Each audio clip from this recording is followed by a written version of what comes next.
Comenzamos con la lección sobre el conocimiento de Dios por analogía. Y comenzamos diciendo que nuestro recorrido por la enseñanza bíblica y por la tradición eclesiástica referida a Dios en la unidad de su esencia nos ofrece los datos fundamentales a investigar en la sección sistemática que comienza, como sucede habitualmente, con una reflexión de orden gnosiológico, es decir, referida a nuestro conocimiento y a su capacidad. El conocimiento de Dios al que podemos acceder a través de las vías o demostraciones racionales tiene características propias que conviene tener presentes al momento de estudiar su naturaleza o esencia, la naturaleza o esencia de Dios.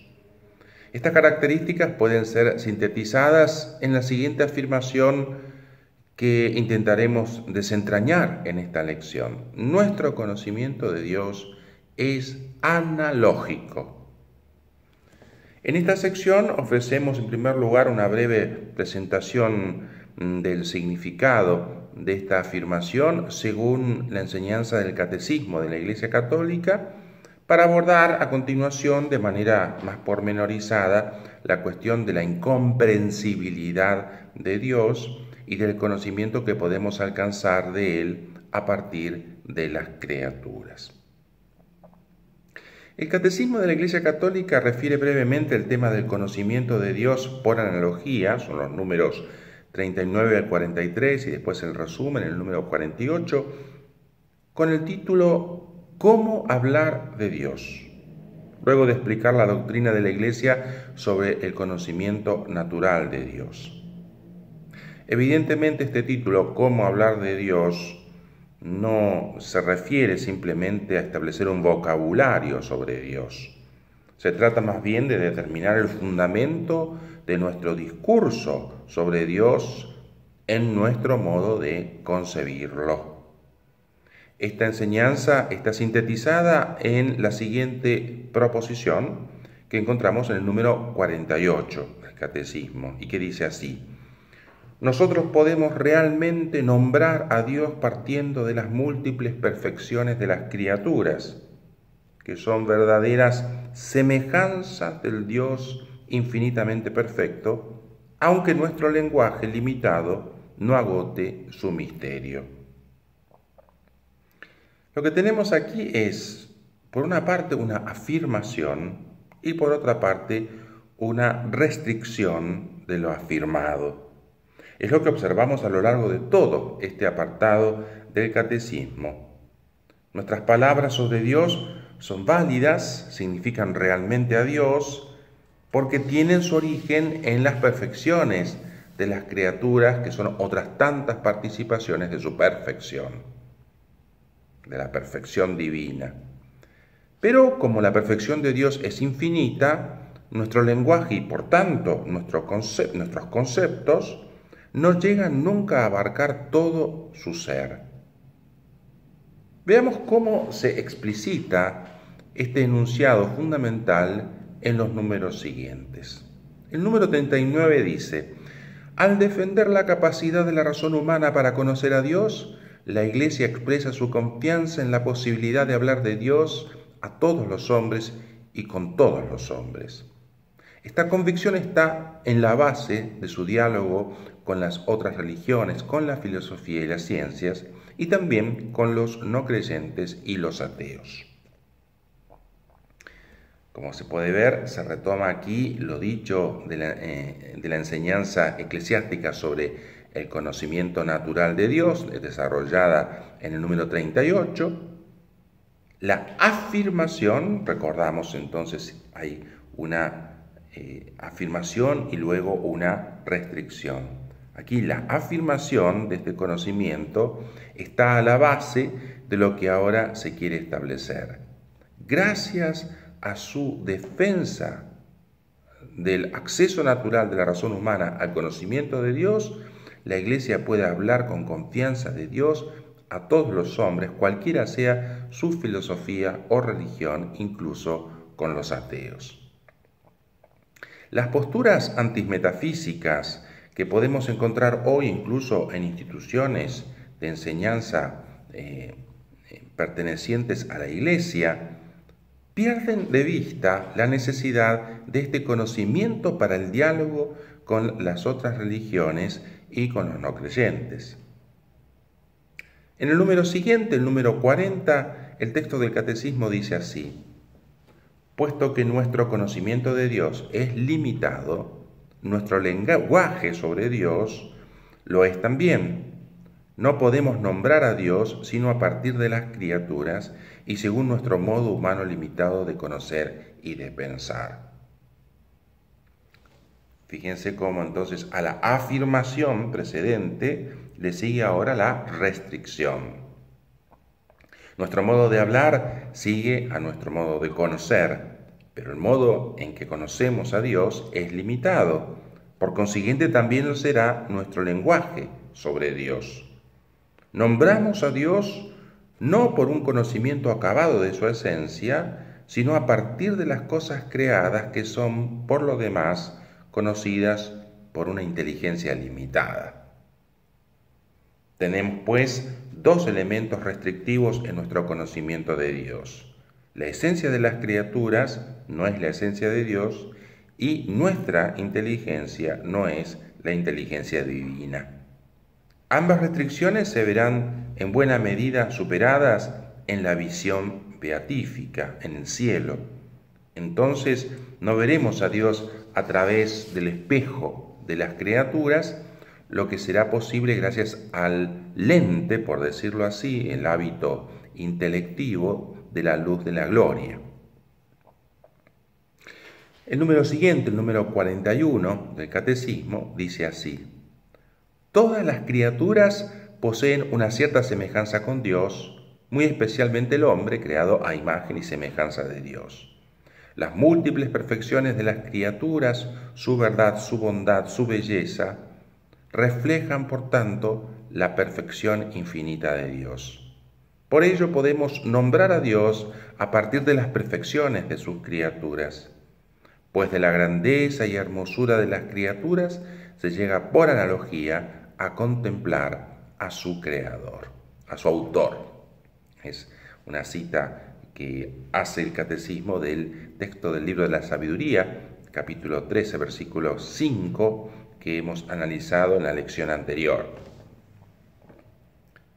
Aquí se explicita la afirmación antes que la restricción. Podemos llegar por analogía, es decir, por comparación con las criaturas, con su grandeza y hermosura, al conocimiento de la causa primera, que es Dios, porque hay algo en las criaturas que nos remite a Él, una semejanza que es mayor o menor según la perfección de las criaturas. Con el hombre esta comparación se hace todavía más clara, porque su semejanza alcanza la perfección de la imagen. Y en el número siguiente, el número 42, leemos: Dios trasciende toda criatura. Es preciso, pues, purificar sin cesar nuestro lenguaje, de modo que de todo lo que tiene delimitado, de expresión por medio de imágenes, de imperfecto, para no confundir a Dios, que está por encima de todo nombre y de todo entendimiento, el invisible y fuera de todo alcance. Es un texto de la liturgia bizantina que ofrece el Catecismo, para no confundirlo con nuestras representaciones humanas. Nuestras palabras humanas quedan siempre más acá del misterio de Dios. Aquí es el fin del número 42 del Catecismo, ¿no? Y se explicita entonces una vez más la restricción.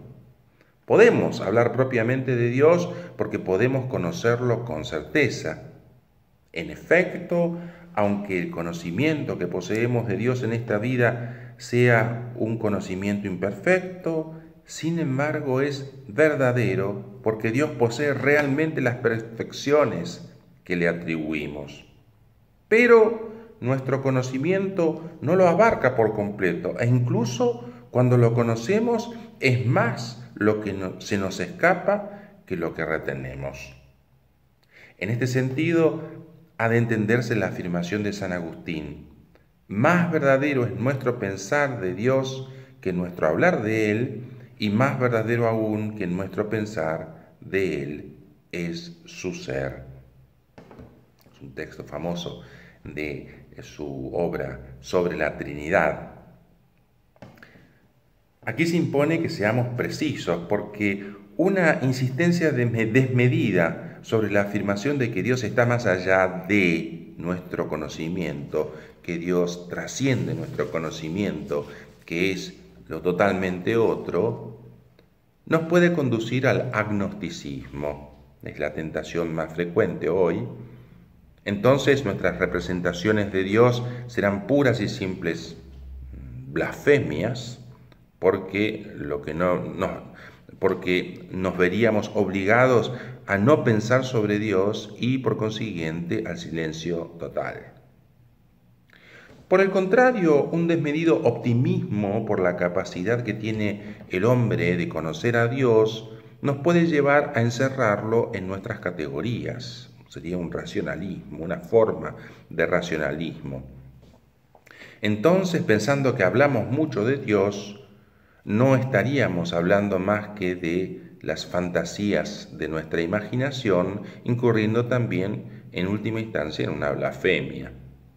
Para evitar estos dos extremos, por exceso y por defecto, necesitamos purificar continuamente nuestras representaciones mentales y nuestro lenguaje sobre Dios. Veamos finalmente cómo termina la sección en el número 43 del Catecismo, que dice así: al hablar así de Dios, nuestro lenguaje se expresa ciertamente de modo humano, pero capta realmente a Dios mismo, sin poder, no obstante, expresarlo en su infinita simplicidad. Es preciso recordar, en efecto, que entre el Creador y la criatura no se puede señalar una semejanza tal que la desemejanza entre ellos no sea mayor todavía. Texto del Concilio de Letrán, también muy famoso. Y que nosotros no podemos captar de Dios lo que Él es, sino solamente lo que no es, y cómo los otros seres se sitúan con relación a Él. Esta última cita que hace la conclusión de esta sección del Catecismo es de Santo Tomás de Aquino, la Summa contra Gentiles. La conclusión de esta exposición combina nuevamente la afirmación y la restricción. La enorme trascendencia del ser de Dios hace que tome mayor relieve en este párrafo la restricción, la vía negativa. La perfección de Dios es indicada por el Catecismo con dos atributos sabiamente combinados, la simplicidad y la infinitud. Cuando más se acerca la perfección a la infinitud, va dejando atrás la composición y ganando simplicidad. Es lo que veremos al momento de estudiar los atributos divinos. Esta perfección del ser divino lo sitúa a una distancia enorme de las criaturas, una distancia tal que, si bien hay una semejanza en la que corresponde al efecto en referencia a su causa, es mucho mayor la desemejanza. Aún combinando las comparaciones con las criaturas más nobles, los ángeles, los hombres, etc., el ser de Dios sigue estando muy lejos de la capacidad de comprensión de nuestra inteligencia. Aún así, podemos y debemos afirmar que nuestro entendimiento capta realmente a Dios. Es un conocimiento propio, pero analógico. Nuestro conocimiento capta realmente a Dios, aunque es un conocimiento imperfecto. Por eso podemos nombrarlo propiamente y no solo de modo metafórico.